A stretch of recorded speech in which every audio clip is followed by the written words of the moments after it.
Hiya, welcome to Bad Influence. This week, we're looking at some of the dream consoles, like the Neo Geo. Our main review this week is Super Mario All-Stars on the SNES. And I'll be reporting from the best special effects company in the world, creators of these guys. Amongst all my fan mail this week, I've discovered a poem by A.T. Sanderson of Glasgow. There once was a guy called Nam, who was a little spam. He never knew until he grew, which made him a bigger spam. What a marvellous poem. Thus inspired, I've decided to do today's first cheat entirely in verse. The first cheat that I'm going to do is for the Amiga game Street Fighter 2. Put your cursor over Blanca, then type in patience as a prank. Then select your favourite fighter and play the game until your energy's lighter. To top it up, just press F10. You'll never lose, even against Ken. Well, there it is, my first rhyming cheat. I think you'll agree I never missed a beat. Keep watching, because I'll be back with more exciting cheats from my shack. Namrud, what a dude. You've seen the film, you've worn the book, you've read the t-shirt, and you have eaten the game. And if you're not sick of Jurassic Park and dinosaurs by now, you will be by the end of the programme.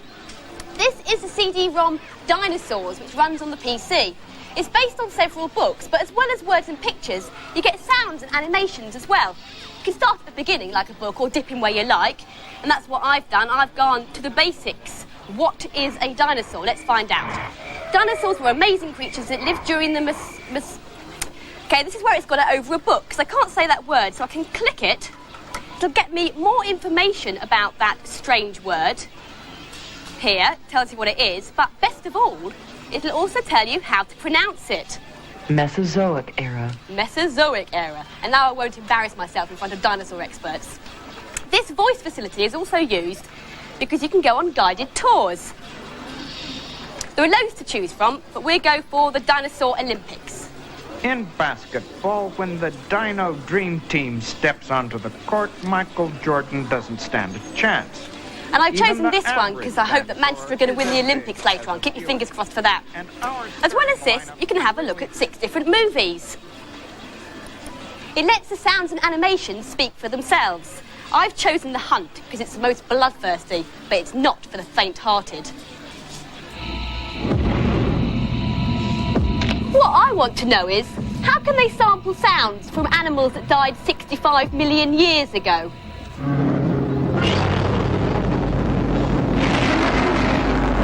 Your chips go down a treat, that, wouldn't it? Super Mario All-Stars is a combination of 4 classic Mario games which first appeared on the NES. They've been given a bit of spit and polish to bring them up to 16-bit standard and include the lost levels of Super Mario Brothers. Here's Alex finding his way around. If you're a Mario fan, then this one's really going to be for you. What they've done is they've reworked the graphics and the sound. Now, I don't think this uses all the SNES's capabilities, but that shouldn't worry you, as all the gameplay's still there. This is Super Mario Bros. 1. It was first released in 1987, and this set the standard for all the rest of the platform games. What I'm doing in here, I'm little Mario running along, got to do all the same things, leap on the turtles, knock them into the brown walking mushrooms, and if I look around I can find mushrooms, they turn me into Big Mario. What you can do is you can leap on all of them, and if I can find a star, I'll be invincible for the rest of the level.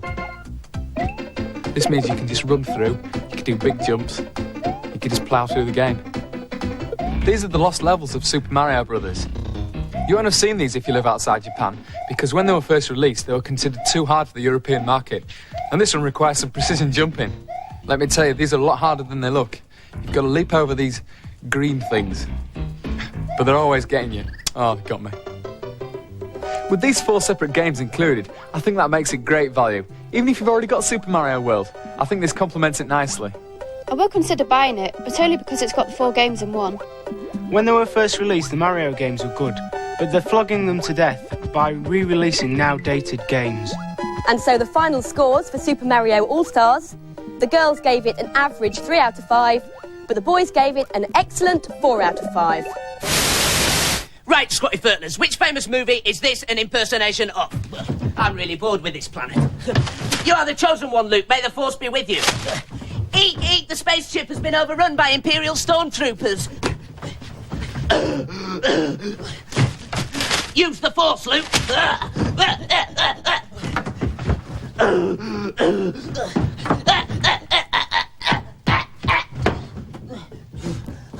Of course, it was Raiders of the Lost Ark. And here's a cheat for Super Raiders of the Lost Ark on the SNES.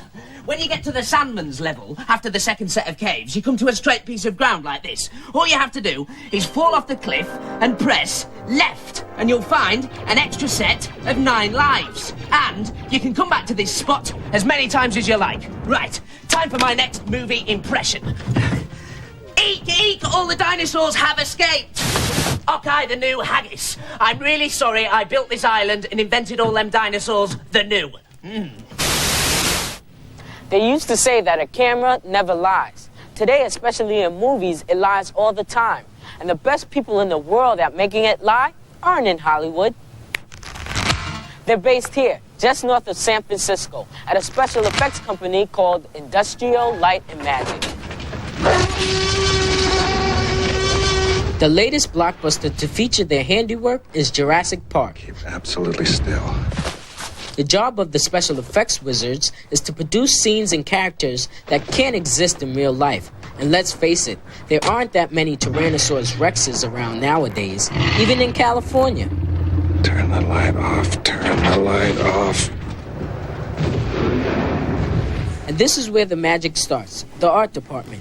It's here that a director's rough ideas are turned into so-called concept drawings. The ILM artists have worked on all the most successful movies of the past few years, and they keep everything. This is a T2 book, and these are just some real rough illustrations that director Jim Cameron sent to us. You can kind of tell what it is, but just barely. And then our art director starts drawing based on that. So here's one of his, but you can see it's still a mood drawing. It's still something that's just trying to define colors and a feeling. The T1000 didn't look like that in the picture. It was silver too. This is exactly. Kind of and then we move on to something that's more finished. It's still a mood piece, but it's sort of a final concept drawing. The artists also produce concept pictures for hardware. Recognize this? It's an early version of the Death Star from Star Wars. And once the concept gets agreed by the director, the model shop gets to work. And the model has to be made in incredible detail so that when they're projected on a giant cinema screen, they look real.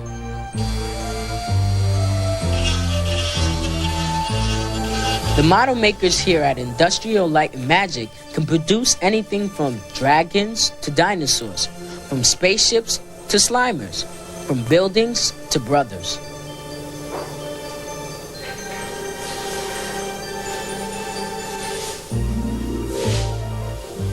All special effects involve combining 2 or more images.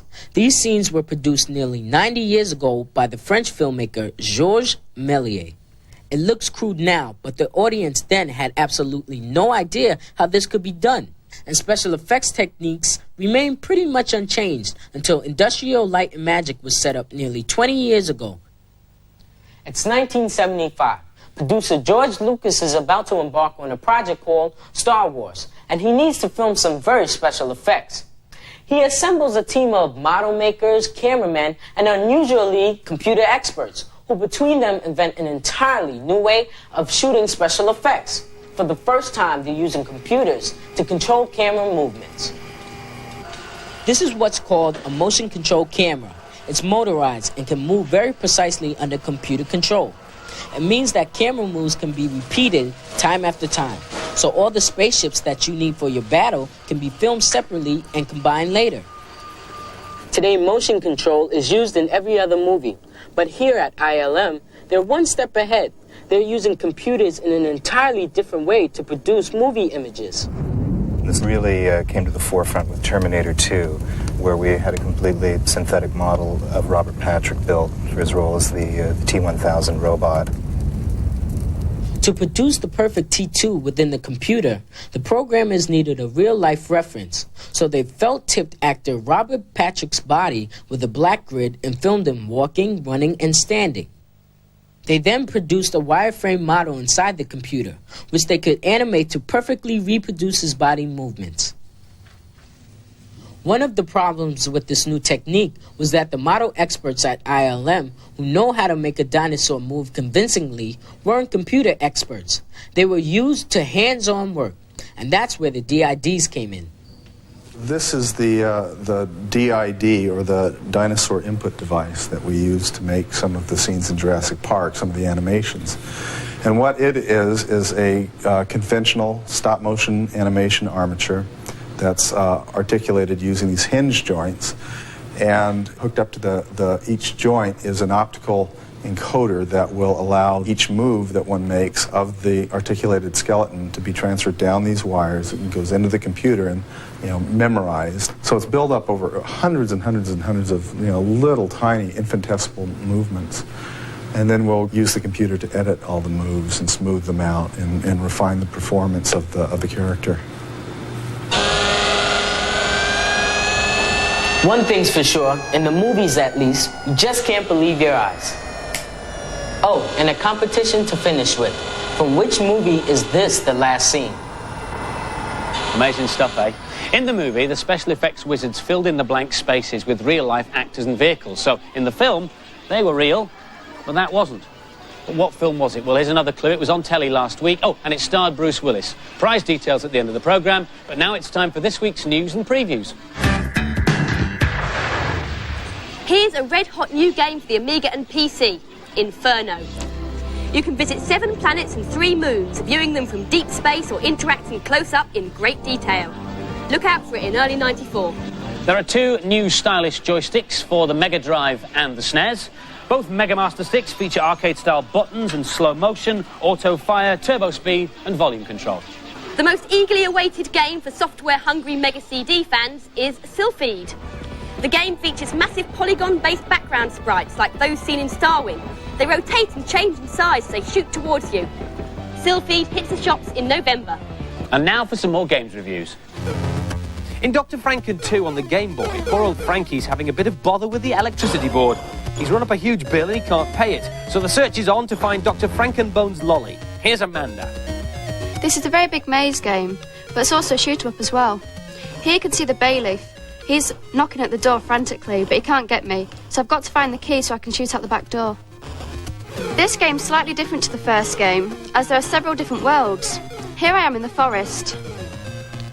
Every time you come back to the forest, it may be slightly different, like there may be coins in the trees, or there might be people sat down below. Here's an old man.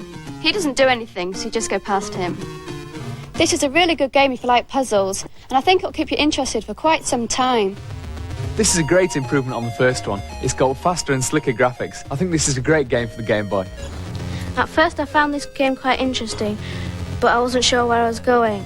I looked at the demonstration and that helped me where I was supposed to go. And the scores for Dr. Franken 2, the girls liked it and gave it 4 out of 5, but the boys disagreed. They only gave it an average score, 3 out of 5. Haunting, on the Mega Drive, is a spooky romp where Polterguy, who was sadly killed by the Sardini family, gets his own back by frightening them out of their wits and their house. Paul took on this ghostly task. Haunting, a new kind of game. In most games, you're a person trying to get rid of a ghost, but in this game, you're the ghost trying to get rid of the person. You start off the game in the cellar having to collect the green ecto-gunge, which helps you go up to the next part of the level. There's a red spell. I can use that later in the game. This is the map. It shows me where the people are and which rooms they're in. Here's the little boy. I can do one of 2 things to him. I can either cast a spell or jump into something. I'm going to jump into this cupboard. I've come out as a ghost. Different objects do different things, and this is quite a good one, because the boy's quite scared. In the bottom right corner, his face will come up, and the more he gets terrified, the more guns you'll give me when he runs out of the room. It's a great game, but you have to give it a while to get into it. The only problem with it is a bit too easy. It's a nice idea, and the screen is 3D, but everything else about the game is very basic. This is quite a good storyline, but unfortunately it's just an average game with jerky graphics. And the scores for Haunting: the girls gave it an unspectacular 3 out of 5, and the boys thought it was average too. 3 out of 5 from them. And now, Bad Influence is proud to present the very rich person's guide to luxury games consoles. We have assembled here in the studio what you might call the Rolls-Royces of the games consoles world. Interestingly, though, they're not all very new. In fact, this bit of kit from Japan is over 3 years old. It's called the FM Towns, and it's never been released in this country. British software manufacturers, though, do make games for it. It runs on the usual computer software, but the best games come on CD, and what you're seeing now is a worldwide preview for us here on Bad Influence, a first ever look at Scavenger 4. This is the CD console version of the FM Towns. They've taken away the keyboard, aimed it at younger players, and called it the Marty.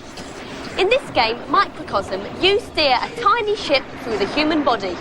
One of the consoles you can get in this country is this one, the PC Engine. In Japan, this is more popular than the Mega Drive, even though it's only an 8-bit machine. It packs 6-channel stereo sound, excellent graphics, and when it was launched in 1988, it really took off, primarily because the software, which comes on little cards like this, included flawless copies of some arcade favourites like R-Type or this one, Magical Chase. In Japan, there are no less than 8 different versions of the PC Engine in various shapes and sizes. This is a top-of-the-range model, the PC Engine Turbo Duo. Software comes on CD-ROM as well as the usual cards. We just get that out. I'll show you something else, because this is the PC Engine GT. It's the colour portable version. It shares many of the same features as its big brother, including using the same cards, which makes it the only portable in the world on which you can play Street Fighter 2. At the top end of the scale is this, the Neo Geo, the most powerful games console in the universe. It's literally an arcade machine for your bedroom. Software includes all the arcade favourites. This has just been released and I've been playing it all day. It's called Viewpoint. Sadly, the Neo Geo is only available on import, but electrical shops and mail-order companies might be able to rent it for you. And when you get bored with your bedroom, you can save your game on a memory card, take the memory card out, go down the local arcade, slot it into a coin-op and continue your game from where you left off. Got 50p, Andy? No, not just at the minute. And finally, this is the first working 3DO machine in Britain. 3DO is one of the new generation of games machines. This game is called Motor Madness, and the system will be released in this country next April. Ah, here's 3 hilarious practical jokes that you can play on your friends. Or in my case, Andy and Violet. Number 1. Tell Andy Craig that you'd really like an autographed photograph of him. Number 2. Tell Violet Berlin that her hair's got a funny colour.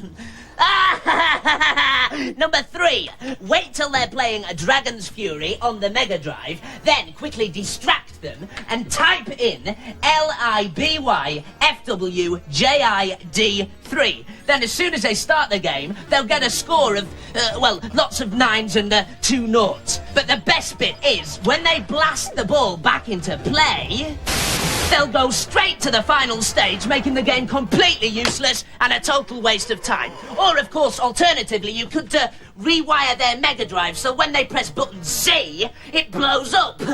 Oops. Because that would be a good idea, not... The explosive Namrud there. If you want to record the data blast, set your video recorders now.